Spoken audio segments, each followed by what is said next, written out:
Who's got a success story this week they can share with us? Let's get the party started. I'll tell you a success story. Go for I it. had a lunch meeting, what was it, Wednesday, with 3 agents. Combined, they do a total of 100 million per year. Oh, nice. And funniest thing is that the 2 other agents, husband and wife, they do about 30 to 35 million a year combined. And the other one is the heavy hitter. We were talking, and I don't know how the conversation started, but like as far as this topic, but they mentioned about, they asked me, what do you normally charge for your compensation? And I just basically told them I charge 1.5 points for all my non-QM loans. And they're like, okay, that's not bad at all. That's actually a lot better than, a lender that they were going through. I'm like, what happened? How much was he charging? You guys couldn't believe it. So the lender that they processed few loans, that lender was charging the client 2 points. However, at closing, there was additional 2 points on top of that. Wow. So. Wow. And I've heard about the lender through my other agents that I've worked with. They all complain about his fees. And I tell them, well, you guys are sending it to him. It's not, he's going to charge what he wants to charge, but you guys are sending the deal to him. So crazy enough is that, they definitely going to start sending me business. I actually have 2 transactions closing with the main person. Hopefully next week it will get closed. But I told them it's 1.5 point. I don't look for a grand slam. I'm okay with hitting singles or doubles for those baseball fans out there.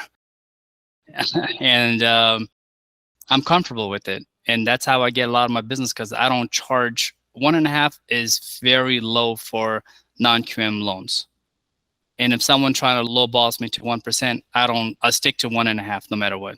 In fact, I just lost a deal because I didn't want it to go lower than 1.5. They found someone else to do it for like 0.5% on a P&L loan. A loan amount is huge. It's 4 million, but I'm not going to budge. I'm like, I'm sorry. That's what I charge, and I'll get the loan closed.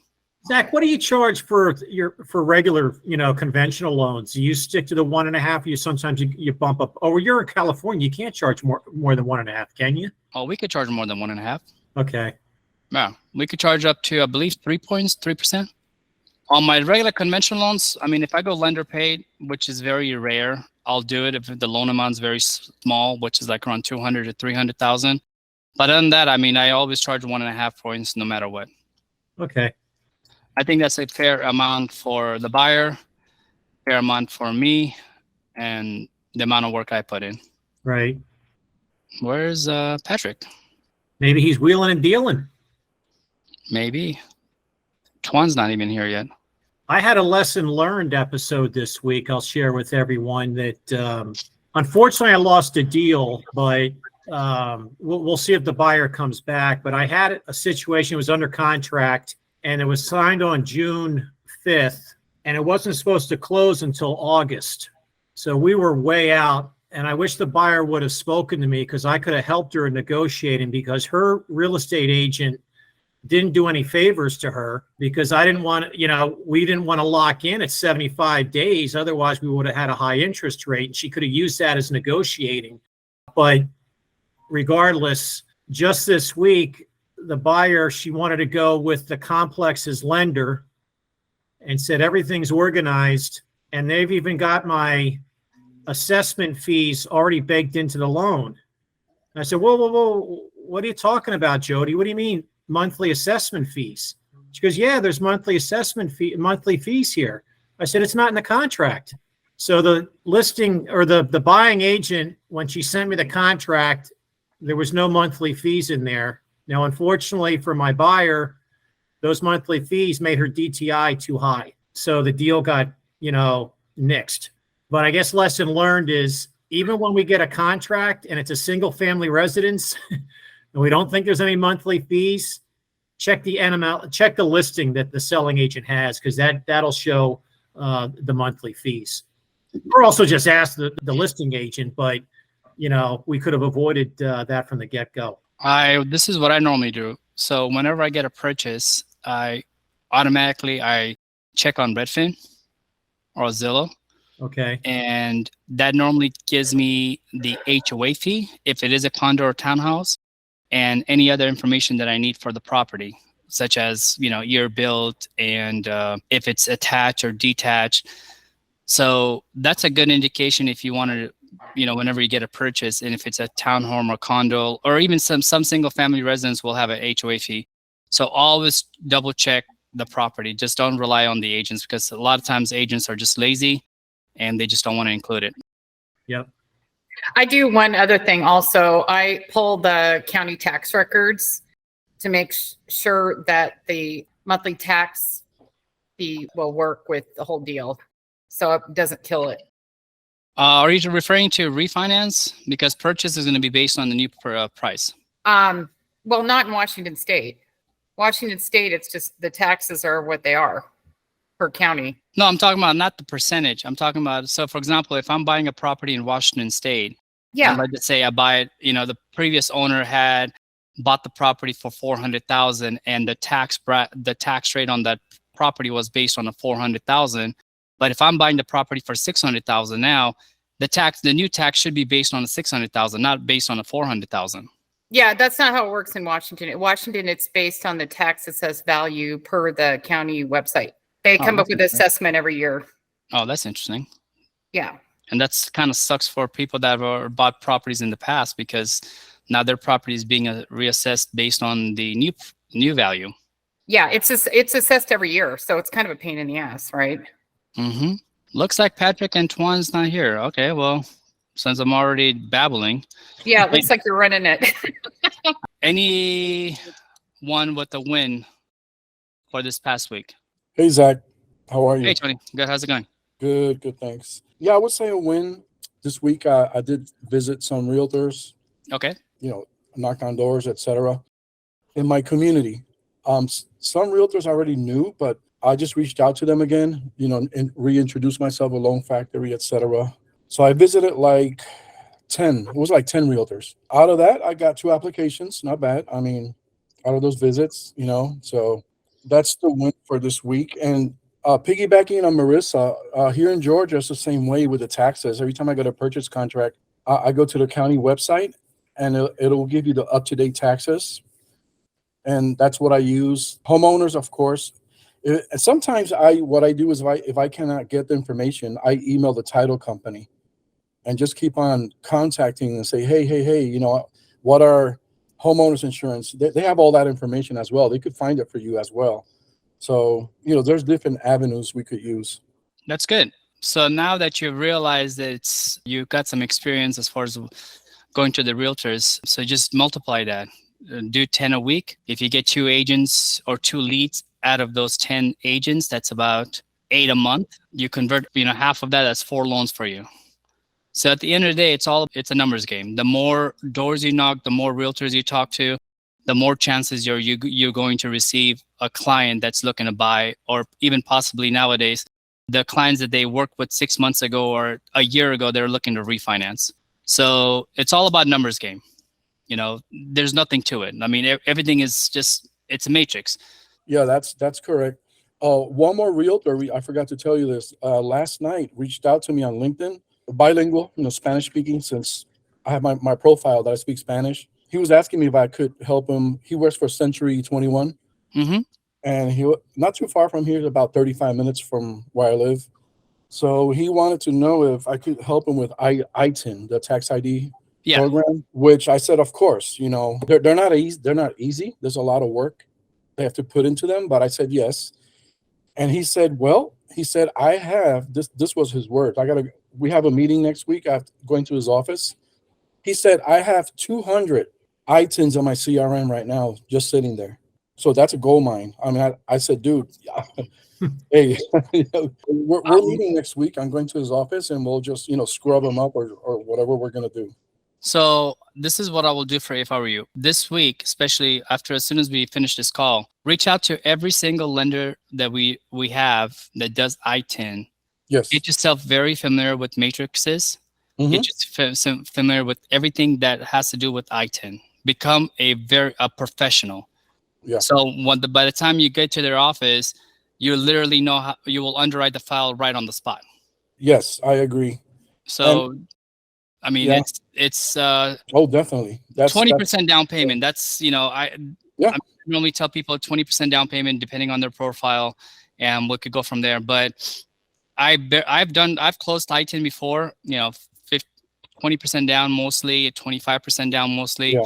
So I kind of know like how to get around things with the ITIN. But if I were you, if they do have that kind of data, yeah, I would highly recommend just focusing on non-QMs. Get yourself very familiar with it, because what happens is even if you don't get too many ITINs, you will get other self-employed clients out of that office. That's correct. And then the other thing I would recommend is when you do go to their office and you do get a chance to sit down with them and talk to them, don't mention about anything with rates. Don't mention anything with like we have the lowest rates, with nothing like that. Yeah. At the end of the day, I haven't met any realtor that cared about rates. That's true. They care about is Close. if you can close the deal, your service, and obviously most of them will, some of them will care about your fees. However, no agent cares about rates. If you go into office and you said that we provide the lowest rate, you're going to be just the same guy that was there, another person. Yeah. So that's what retail banks, loan officers do. Yeah. You know, I've never had any experience of going to the office with saying that I have the lowest rates, because it just doesn't work that way. No, that's funny that you say that, because that's exactly what he mentioned last night in our conversation. He said, I'm looking for good service. He says, I have lenders, but I do not have the lender, he said. So he said, I'm looking for someone that's bilingual to become my lender, my exclusive lender. He told me that the lenders they use in their office do not return their phone calls, emails, blah, blah, blah, blah. And he told me that exactly what you said. He said, I don't care about rates. He said, I want service, good service. So there you go. You have, you know, I'm telling you based on my experience. That's good. And, you know, I don't even mention rates. People talk about rates. I'm like, oh, the rates could be average or blah, blah, blah, blah, blah. Yeah. And that's it. They don't care. Yeah. Well, who cares about rates is the clients directly. When you have their whole application, then you could tell them what the rates are. That's who that cares about the rates. Other than that, realtors don't care about these rates. Yeah. Good. Thank you. No problem. Any other wins, guys? I'm going to have to start calling your name if you don't volunteer. Don't be afraid. I can't bite over the phone. Are you saying you do sometimes, Zach? My food. I buy my food. All right. I'm going to just call on people here since everyone's so quiet. I mean, you guys got to be, you know, talkative, and a weekly meeting. Tell us about your wins. Tell us about your losses. You know, talk about how did you get your last deal or not. So that way, if I hear something, I could advise on giving you guys a pointers how to go about it. But if you guys stay quiet, I won't be able to help out. And I won't be able to learn. There you go. Okay, I'll go. So because I teach first-time home buyer classes on Zoom, and I've been able to get 5 decent realtors just by teaching the class. And the most recent one, he actually reached out to me on LinkedIn because I posted it on LinkedIn. And he's a probably 80 deal a year producer and has a partner. And his partner and I started talking, and he's going back through my database and making phone calls because I guess his partner loves to make phone calls. I don't know how many loan officers love that, but I mean, you know, it's a lot more fun if they're real deals, right? Or have potential of. So, you know, I mean, it's social media presence, right? In a different way that I hadn't really thought about. And I think going forward, my plan is to post a little more on LinkedIn. But I'm open. I mean, Zach, dude, don't you have like 20 deals in the pipeline? I mean, you're a powerhouse here. Tell us what you do. I haven't utilized LinkedIn in the last couple of years. I'm not saying that it doesn't work. Yeah. But I mean, I do nothing. I just have my name and just people I've met over the years. So what I've done in the past, and I still do, is I just add realtors on my Instagram and Facebook all the time. Okay. You know, I post on my Facebook, you know, not crazy, they're just scenarios, just, you know, a new product or whatever it is. I just do that just to get eyes on. I do it attend a lot of events, and I've talked about this. I'm more of a face-to-face person, Yeah, I like that. and I do attend networking events. Just to kind of give you guys an idea, I'm attending 3 events in the month of September, beginning of September, middle of September, and end of September. And they're all in different states. So if you do have reserves where you could actually, reserves meaning, attend events in whatever state you have or licensed in, it's going to cost you a little bit. Obviously, it's just the nature of the business. But, if you're people's people, then it'll be easy for you. I would definitely start.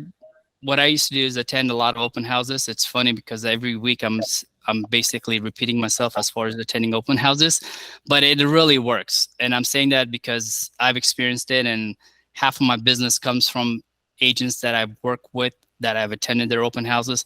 Now I don't attend any open houses. And I'm just, I can't stand sitting there for hours and hours and hours anymore, because I have kids. I have 2 little ones that I want to spend time with over the week, with weekends.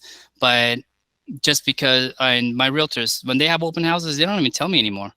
If I want to send a flyer out to them, like a payment breakdown to help them with their traffic, great. But on that, I don't attend any open houses. But I've done it in the past. I've used to attend every single Saturday and Sunday open houses, and I used to host with the agents.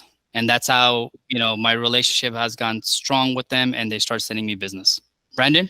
Yeah, Zach, can you hear me okay? Yes. All right, cool. So I know that you talked a lot about, doing the open house with the realtors. Can you give us all an example of, maybe a way you would start the conversation with the realtor to go about doing this? This way all of us can get some experience or know how you've done it in the past. Yes, today is Friday. So after our conversation, I want everyone to log on to Redfin, enter your zip code, and see if there's any open houses that are taking place Saturday or Sunday. And then search the area for open houses. Once you get a couple open houses, then just walk in, just like a regular buyer. Walk in. Hopefully there's not that many people in there at the same time, but if there is, that's fine. You could just say hi to the agent. I'm like, hey, I live down the street. I'm a neighbor. I just wanted to check it out. Great. And then take their card. And if there's nobody in the open house and you're one-on-one with the agent, and then you could tell them, hey, I live down the street, but I'm also a loan officer with Loan Factory. I would love to, sit down with you. Maybe I know you're going to have a rush hour pretty soon. Talk a little bit highly about the property. Get yourself familiar with the property. Say, oh, this property, it's a beautiful listing. Just basically stroke their egos. Beautiful listings. It looks like this is, 3-bedroom, 2-bath, or whatever it is. So that way they know that you have done your homework before you walked in. Just don't walk without anything. I wouldn't mention anything about the programs at first. I would not mention about, again, the rates. What you want to do is you want to become, sort of friends with them. Then once you're done with it, take their business cards, go back home, collect all the data. And after you're done with it, find them on social media. Because they're your neighbors, most likely the chances that you guys are going to have a mutual friends. And if you do, great.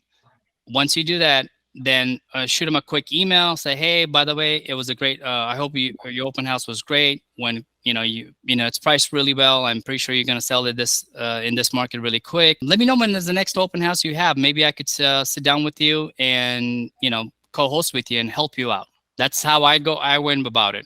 Yeah, cool. Thank you so much. No problem. Hey, Chris, you have your hands What's raised. up? Hey, can you guys hear me? Yes. Hey, question. I'm a new LO with Loan Factory, and I probably joined probably 30 seconds late or so. So number one, could you give us like the agenda and the format for this call? Like I've got a million questions, but I don't know exactly where to always ask those questions. So what's the agenda on this call? Not to go backwards, because there was a good conversation going on with a ton of things, but agenda for this call. Just so Fridays, when you look at your calendar, it'll tell you sales meetings. So this meeting is just for basically, going over our wins or losses and giving everyone, not tools, but ideas how to go get business. This call is not about guidelines. This is not about how do I put together a file or how do you do this and how do you do that on a loan, because that's a different meetings. This is strictly for sales meetings, and it should stay that way just because everyone's, we don't have that much time. So everyone's just have questions or have anything, they could go and ask. Did that answer your Gotcha. question, Chris? Absolutely, 100%. 100%. Thank you so much. No problem. Rob? Yeah, just to echo off what you were talking about open houses, Zach. Brandon, I just came from 2 open houses. I'll probably hit a couple more tomorrow. The one thing I learned, I'm relatively new to this field, been doing it for 3 years. I always ask the realtors, how long you been doing this? Get them to talk about it. And like Zach said, compliment the property. Make sure you know what the list price is. And if you walk in and it looks like they did a remodel or what have you, it's updated. Wow, they did a great job. You will not have a problem, turning this. Eventually, if they're interested in you, they'll probably start asking you about Loan Factory. I just had her ask me, why should I use you? So I obviously came back with service. I'm not talking about my I'm talking about me. I mean, I pride myself on ABCs, always be communicating. So just keep those in your hip pocket. And the other thing with open houses is typically those are not the seasoned real estate agents. They're usually people that are just starting out, which is good because I had that happen last Friday.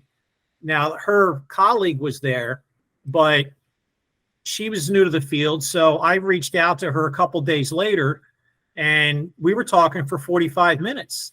And I just told the new realtor, use me as a resource. I know you're new. I can help you out. And if you have any questions, concerns, just call me anytime. And I'd be more than happy to help out. I love teaching, and just kind of go off, on that. And eventually those new agents, they'll start talking in the office and just take it from there. Cool. Thanks, Rob. Yep. Anyone else? You guys can't stay quiet all the time. As much as I love talking, I just don't, I also don't like to listening to myself. Kerry, what's going on? Hey, Zach. Good to hear from you. Likewise. How's your marketing going? So I've been doing a lot more cold calling to realtors and also doing a lot of videos on social media. So when I learn a new product, what I do is I try to comprehend it by putting it into a video format, be able to explain it to first my social media audience, and then I cold call the realtors. That kind of reinforce what I learned and apply in the marketplace. So far, it's been going pretty well. Got a few deals going.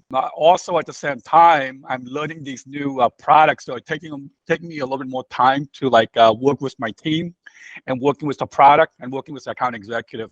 So I'm expecting things will go pretty well probably starting now in the next couple of weeks. Good. So this is what I've recommended in the past, and this is what I normally do. We all have the same amount of hours, and as far as working, I'm here in the office, as you can tell. This is the Orange County office. I normally spend about 30 minutes to an hour a day getting myself very familiar with new products or products that we can offer. My niche is non-QM. So obviously I focus on non-QMs, meaning that I focus on the bank statement loans, the P&Ls, the 1099s, what else is the ITINs. These are the products that I become very for myself. And what I'm able to do is I'm able to pass it on, that information, when I'm sitting down with the realtor. The thing is that you want to become a professional and an expert in your field. And how you do that is you're not going to be able to cramp in all the information in one day. If you take it 30 minutes to an hour or even 2 hours a day, getting yourself familiar with it, you will become an expert in your field. It's just the same thing with going to the gym. You're not going to walk into the gym and build a body that you wanted in one day. It takes time, consistency, and going into it. And obviously, over time, you will achieve what you wanted to achieve as far as your physique. It's same thing with the loans. Get yourself familiar with the loans, spend some time, learn your guidelines, learn if your market is not a non-QM, don't spend time on it. Spend your time what your market is. If your market is a first-time home buyer, get yourself learn about the first-time home buyers. If your market is FHA, get yourself familiar with FHA, conventionals. But you know your market better than anyone else. If your loan amounts are high, obviously that's going to come down to, non-QMs. If there's for me, for example, Southern California, this is how much I've sold on down payment assistance loans. Literally, in the last 20 years, I've done this many. And my agents always ask me, oh, do you have this program?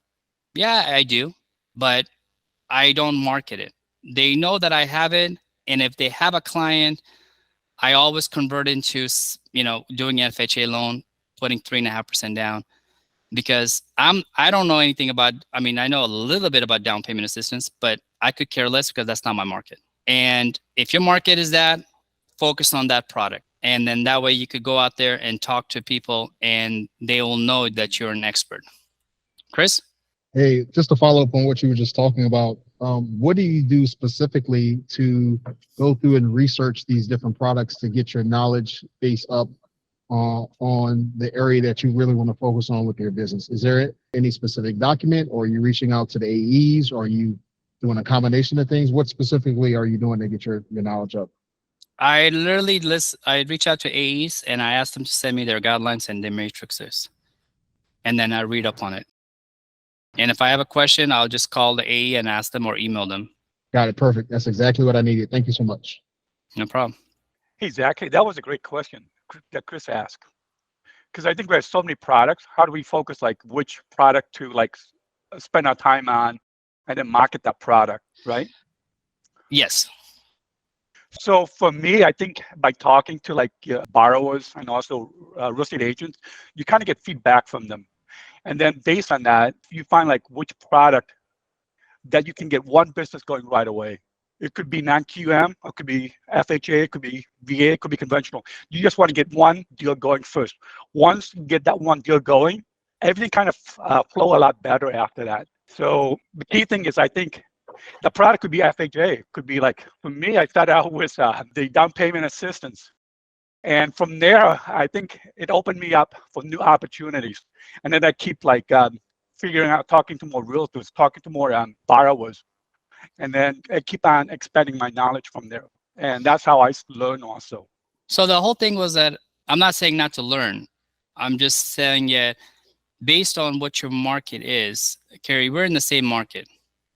And I would recommend you to become very familiar with non-QMs, because you will come across with a lot of more people. It will open the doors for you if you're able to offer something that no one else offers, or because every lender is going to offer FHAs, every lender is going to offer conventional loans.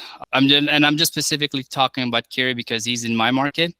And what's going to make you stand out is offer and the non-QMs that majority of the lenders don't know anything about. But again, you got to take whatever loan. Of course, I'm never going to say to turn down loans. I don't turn down loans unless I know for a fact that I can get it done.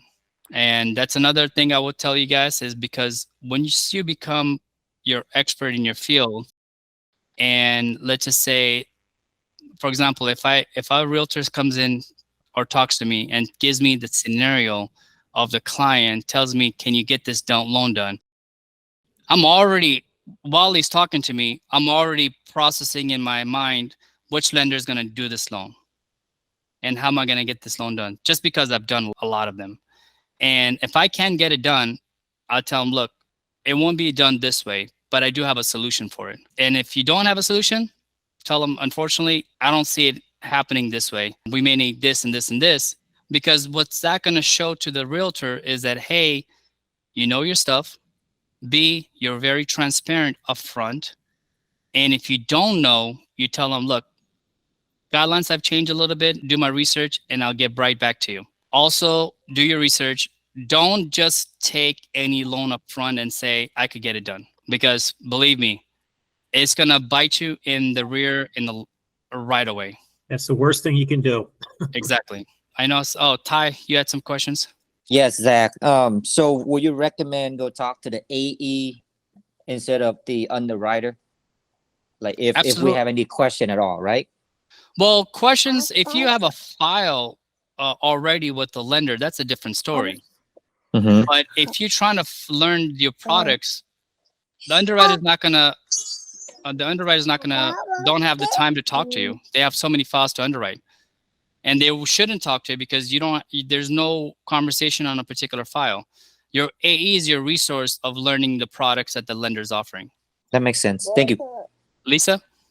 Yes, and I do apologize up front. I'm actually traveling and I'm in the lobby right now because it was the quietest place I could find, but yet it's still like, but anyway, I was going to ask you, how many non-QM lenders do you typically, I mean, like, do you have kind of in your pocket that you consistently work with? Because I'm just kind of curious, because I mean, we have access to a lot of lenders, but then there's like a lot of them that probably wouldn't, I mean, there's a lot to go figure out, like all their different details for all those different ones, so.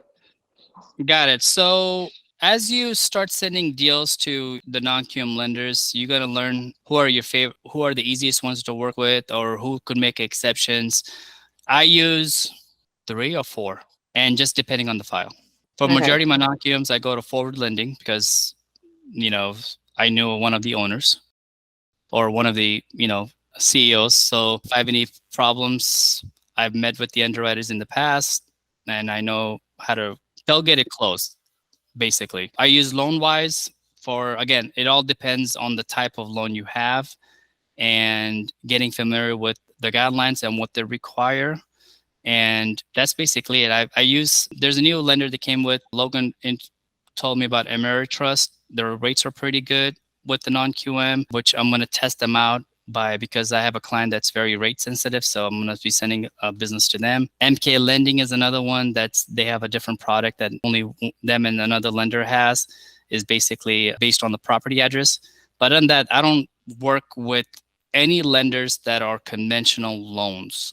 Like, for example, there's a lot of lenders that are going to offer non-QM products. I just don't go. I only go strictly with non-QM lenders. Okay, that's really good to know, because they just became experts in their field, essentially. Exactly. They know how to cut through it again. Mhm. Exactly. And then there's a lot of lenders that are going to say, oh yeah, we could do this, we could do that. Nope. Before I came to Loan Factory, I used to work with UWM, and they came out with the DSCR loan, and they came out with the bank statement loans. I send them 0 because I talked to my I'm like, who's underwriting these files? And she told me, well, we have a group. I'm like, okay, never mind. That's a no. You're not getting any of my non-QM loans. So just because a lender offers them doesn't mean that they're really good at it. True story. Hi. Okay, thank you. You're welcome. Yeah, yes, sir. So I'm new to this. I'm coming from a real estate background, and I have been receiving a lot of email from the lender. These are approved lender. They are not spams, right? Yeah, they're approved lenders. You could actually look at their portal, and I believe the portal is gonna have. Let me see here. Let me just log in really quick. These people, Loan Factory already have a relationship with them. Yes. Okay. So if you go to your Loan Factory portal on the left hand side, click users, then you're gonna click on lenders, and these are the lenders that are sending you emails. I see. Okay. You can just go ahead. I have to look it up. Thank you. No problem. Anyone else with questions? Sorry, if you guys are typing in the questions, I'm not reading them just because, going back and forth. And if you have questions, raise your hand and you can talk. Talk to us. We won't bite. Well, so speak for yourself, Rob. It's so funny. Yeah, so I mean, that's basically, if you guys are struggling getting business out there, I would highly recommend, putting yourself out there, letting people know that you do loans. Become uncomfortable, because I know majority of the people are very uncomfortable just talking to people. This is an industry that if you can't talk to people, this is not the right industry for you. This is all about communications, and that's what I do. I mean, my phone starts ringing or text messages early in the morning till like 7 p.m. Tony? Yes, Zach. I just wanted to add to a few loan officers were asking about how can you learn different scenarios or programs, etc. And it's correct to reach out to your AE, right? Now, the difference that Loan Factory has, like from my previous employers, that's my experience. For my previous employers, I didn't have that support. Here, we have 5 chat rooms, and we have Logan also where you could email them a scenario. And so we do have support here, lots of support, I would say. And I see that's the thing I like about Loan Factory is like all of us are communicating constantly, helping each other out. With other companies I've been with, does not happen. So just my 2 cents. Yeah, 100% the support's here. The other thing I would recommend for all the newbies is that become a mentee to a mentor. Because what happens is if you come across, I mean, I wish I had a mentor when I started the business and I didn't, but here they do offer mentors, and your mentor will be able to put together the file, will tell you how to get it done. And that's the best way to actually learn, is having a file to work on, hands-on training. Rob? Yeah, just to dovetail off of what Tony said with the chat groups and what you're talking about with educating yourself, you know, for the new people, if you don't know the answer to something, try to find it yourself first. And then if you're stuck, then go ahead and put in a chat. I look at the chats and it seems there's some elementary questions that are being asked by some LOs that, for instance, like Zach, you just told, you know, Ty, go to users and a drop-down menu, there's our lenders, you know, so, and maybe, you know, Loan Factory will have a training program or what have you for that. I know Harry does training. I think it's every week he does training for new LOs. So take advantage of that, folks, to, you know, to educate yourself. Yeah, I will highly recommend what, you know, piggyback what Rob said. And this is how I learned. When I had question, I will try to do my own research. At first, I used to go to bug my manager all the time. And my manager's like, he comes from an old school mentality. He's like, you know what? Why don't you go try to find the answer by yourself through the guidelines? And if you still can't find it, then come and ask me. Because what this will do is this will push you to learn that scenario. So next time when that comes, you will know the answer to it. And what I found out is loan officers that have a lot of questions, they start asking these questions and they want an answer right away, but they'll forget the answer. So 2 months down the road, they'll have the same question and they will not remember the answer. So I 100% agree with Rob. Kelsey. Hi guys, I don't know if you remember, I'm the new VP of Training and Development, so I come on every week to kind of listen into some of your feedback. I don't want to take up too much time since this is a sales call, but we are working on building up a lot of this training stuff. This is the end of week 2 for me, so haven't been able to get too much new content for you guys, but I will throw this out there since there's a lot of talk about this. If there are constant themes that you're seeing recurring that LOs are asking, some simple things that we would benefit from having a set resource for them to go look at, shoot them over to me. It's just my first name, Kelsey at Loan Factory. I'm collecting as much information as I can and trying to start pumping out as many of these resources for you guys as I can. So just let me know. And yeah, I don't want to take up too much more time since it's a sales call, but that's an option for you guys. That's awesome. Thank you, Kelsey. Who else had their hands up? Chris. Hey, one other question. I know you guys were talking about going out. That was good. Go out, find information for yourself to learn how to do it. That's excellent. So in the other question, in learning about QM loans and all the other different products that we have, you said go to the lender. Where can we find a list of all the lenders with the respective AEs for each of those companies? That will be under your Loan Factory portal. Are you on it right now? Oh, yes, I am. Okay. You look at the left-hand side, it'll say right under pipeline, they'll say transactions, pricing engine, users, admins. Yep, I see it. Okay. When you click on drop-down users, you're going to see lenders, company directory, then lenders, branches, and teams, and so forth. Click on the Bada lender. bing, bada boom. That's all I got. Don't worry about it. I'm clicking around. I got it now. Thank you so much. No problem. Also, Chris, along the top of that on lenders, so this is an important thing.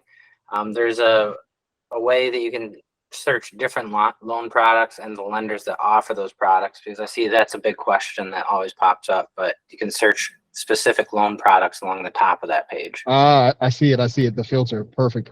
And hey, Kelsey, if you want like a new loan officer's perspective on, you know, my experience and what we would love to have, I'd love to share it. I sent you an email a couple of days ago and I'm glad you joined. So welcome. Thank you very much. I appreciate it, guys.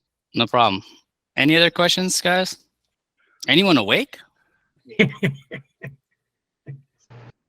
Everybody went to the portal to check out the all the vendors. I mean, Jesus, it's Friday. I know some of you guys are already start drinking, but Exactly. So if you had to start over, right? And what is the quickest way for you to get the clients? Quickest way. Just do that. If you had to start over. It's the same question as what's the quickest way for me to lose 10 pounds? There is no secret sauce. It's basically hitting the pavement. I mean, obviously, when the time for the refi, we're not in the refi market, so obviously there's no quick clients anymore. You're gonna have to do the work. You're gonna have to go out there, meet people, blast on social media, reach out to your past database, your friends, your family, tell people what you do. So there's no such thing as a quick fix or a quick way to get clients. Even now, I still struggle. I mean, to get clients. Luckily, I have a pretty good team of realtors that I've established and trusts me with their clients and know that, if I tell them I could get it done, I'll get it done. And they're keeping me busy. But on that, I'm not marketing out there like a lot of other companies do. I spent zero money on marketing, which is probably hurting me in the long run, but I'm comfortable. Hey, along that line, can I add something? Sure. What you could do is you can start with people that you know already, friends. I'm pretty sure we all, because you have a real estate background, right, T? So talk to people that you are clients that you dealt with in the real estate space. And then from there, I would reach out to like social media. And social media, I think people really, like I think Juan mentioned, to go big on social media, because people do. I mean, you have to be out there a lot. I think study shows that I think if they see you like 6 or 7 times over a span of like a week or 2, you will get more business also. So I think, I'm not sure that helps answer your question a little bit. Yes, sir. So, yeah. All right. Because I'm came from a real estate background, so my client is buyer and seller. So I guess loan officer client is realtors, right? Tyler. Well. So this is what I'm going to recommend. I have a license, real estate license. Do I practice? No, I don't practice. I'm not saying not for you not to practice, but I will tell you this. What market are you in? Houston. Okay. If you're going to do real estate in Houston, be careful as far as approaching realtors as loan officer and them knowing that you also do real estate. Because a lot of realtors in your surroundings, they're not going to refer your clients knowing that you do real estate as well. Makes sense. And I know I have a couple of friends that they do both, and nothing against it. They just don't market that they do loans in the same area that they do real estate. So they went in a different market to do loans. So that way there's no like competing against the other agent, or at least the agent doesn't feel like you guys are in competition now. Because at the end of the day, if I was a realtor, and this is what I've heard from a lot of realtors, I'm not going to refer my clients for you to do the loan in the same market, because what happens is you have all their information. It's your database plus mine. That person comes back and says, refers you one of their clients, well, friends or family. What makes me think that you're not going to take them and sell the house or buy the house for them? True. So that's the mentality all agents think about. And it's not bad. It's not a bad mentality. I mean, at the end of the day, there's a lot of money involved. So not saying you guys will do it, but hey, we're all humans. Makes sense. Thank you. Helen, you have your hand up. Hello. Hello. Yes. Okay. So I have a real estate need your advice. So I just got a new customer, and he a VA loan, and I'm very excited about that. But the challenging is he told me that he have a offer from the refer lender. So the refer lender got him about credit about 2,500, and the rest about 5.5. So my question is, can we compete with that rate? And I don't know if we can go better than the refer lender. I think that question, you need to reach out to maybe ask your LOA or reach out and price it out on Engine to see if we're a competitor or not. Okay. Yeah. I try. No worries. It seems very tough. Okay. Chris, you had your hand up. I do, and I don't mean to dominate the call, but this is like one of the best things I've been on since I've been with Loan Factory and the LO. So thank you guys for answering. So my question is, we talked about going after and doing the groundwork to get these conversations going. So I guess my question is, who are you targeting? Are you targeting investment individuals? Are you targeting realtors? Who are you targeting? what's your message? And when you're giving your message, what's the big thing that's differentiating us from every other loan organization that's out there in the market? I'll just shut up and listen. Thank you very much. Well, I would say it's yourself. You know, what differentiates you compared to me is our own individual personalities, our own individual, strengths and weaknesses. As far as who I target anyone that is in touch with consumers that are looking to buy or refinance. That includes realtors, insurance brokers, CPAs, divorce attorneys, financial advisors. All these people can refer your clients because they all deal with consumers. They all deal with people that are homeowners. That's who I would target. And your message to those different professional disciplines would be, hey, I'm here if you need me, or is it something specific that you're saying? I mean, you can't just go in there and tell them, like, hey, I do loan and I'm here if you need it. I mean, you got to build relationships with them. You got to build your friendships with them, and basically keep going and keep showing up to them. For me, when I sit down with the realtor, I barely talk about loans. I basically start conversations with about everything else. I'm a big sports guy. So if I'm sitting down with you, we're going to talk about sports. We're going to talk about, family. We're going to talk about everything else. Then I'll tell them, hey, this is what I do. And I don't ask them for the business right away, because that's not how you're going to get a business right away. It's just, you have to build that connection, with them in order for you to get business down the road. Sure, absolutely. But you're like, after you get through all of in Louisiana, we call it sheshe, down South Louisiana. After you finish sheshan with them and you kind of build that rapport, then your professional message is, I'm here and I can service you if you need it, or is it something basically specific that you're offering? No, I don't. There's nothing specific. You talk about what kind of products you're able to help. You give them, how would I say it? You offer them something to help them grow their business. That's awesome. That's what I was looking for. I can take it from there. Thank you so much for that. I appreciate it. No problem. I know Hussein had a hands up, but he put it down. Okay, I guess not. Lisa? This is actually kind of for Ty, because it sounded like he's, he said he's newer. And one of the things I think people sometimes get scared about is they think they have to get all the way through the whole loan process before they can start asking, referrals from clients. And honestly, I mean, first you got to believe in the value of what you're giving, and if once that rapport is kind of built, you can actually say, hey, do you know anyone else that my service could actually help benefit? Like it's been helping you, stuff like that. And that way you'd be really shocked, because they will they'll pause for a second, and then all of a sudden you can see their hamster turning, and they're literally digging, and then they pop in their head oh yeah, their coworker that they sit next to is talking about how they're wanting to buy a house or something, so that's just that good thing that I would say would be pretty helpful, especially if you're newer. And I think it's you've already built the rapport, so you're interacting with them, they're seeing the value in what you're doing for them, and of course they want to help spread your name out, because I think that's a good place plus it seems less intimidating because you've already started that conversation with them, than as opposed to going to a professional that's in a real estate sphere. You still need to do that too, but don't be afraid to ask for referrals from your clients before as you're going. So that's just 2 cents there. That's it. That's good advice. Rob? Yeah, just to echo off, Chris and Ty, they're new. And again, I am too. I'm getting back into it. I guess one other thing is just be consistent. Don't give up after speaking to someone 2 times and expect them to call you and give business. So stay active with the people you meet.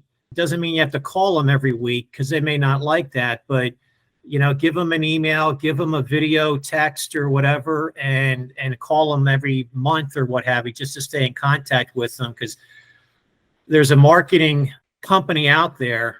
They're very pricey. I can't afford them, but they say it takes at least 8 times of contact until you can really expect to get a face-to-face meeting with people. So just keep that in mind. You just need to stay consistent. That's awesome and delicious and juicy and meaty. I love it. Thank you so much. All right, guys, it's 2:05. Zach, go ahead. So real quick, piggybacking on Chris and Rob. Yeah, it's we have to be consistent, like Rob says, and do not be afraid of rejection. It's going to happen. We're in sales. So sometimes, you know, some realtors will reject you.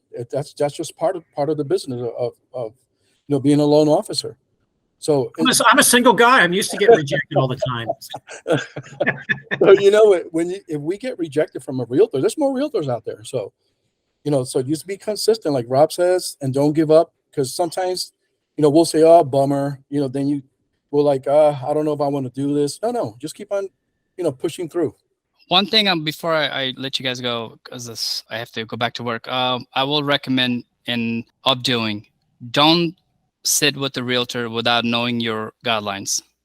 Don't go blindfolded. Don't go to the battlefield without being armed. Your ammunition is your products. Your ammunition is your guidelines. Learn your guidelines a little bit, so that way when you're sitting across that agent or whoever it is and they start asking you questions, you'll be able to answer some of their questions, if not all of it. Because as soon as they find out that you can't answer some simple questions, they're not going to send you any business. I personally have burned a lot of bridges in the past because they asked me questions. I try to wing it, didn't work. So out of my own experience, now when I do sit with a realtor, I find out about them. I find out if they have a family. I find out, you know, what kind of business they do. You know, I don't sit with the new realtors, because I find it that if I'm going to spend the same amount of energy, I got to spend the same energy with someone that's producing. And I'm not saying not to do that. You know, a lot of you guys are new. It's great to sit with the new realtors because they're trying to come up just like you guys are trying to do. Maybe you guys will bond really well and, you know, help each other out. But if you're going to go and sit down and talk to them or have a lunch meeting of coffee, breakfast, whatever it is, coffee over coffee, at least know some of your guidelines, at least know basic, you know, what you may think they might ask, because the last thing you want to do is you want to burn that bridge at the first meeting. So I would definitely recommend at least knowing, and whatever product you're going to talk about, just like, you know, I was telling Tony earlier, for some of you guys that probably logged on or late, is that he has a meeting with next week with the agent that, you know, he has a lot of ITIN clients. And I told him, become a professional on that product, become the underwriter basically. So know your stuff. When you go out there and you talk to them and he starts throwing you files, he tells you, oh, can you do this? Can you do that? You could just look at it. Well, okay, I could get this done. Oh, no, never mind. I can't get this done. Because you don't want to just go there without knowing anything and just expect that they're going to send you business. Other than that, I'm sorry, I got to go. I keep getting text messages and phone calls, but hopefully this was very helpful for you guys. And, you know, see you guys next week, I guess. It was awesome. Thank you. All righty. Until next time. Take care. See you guys.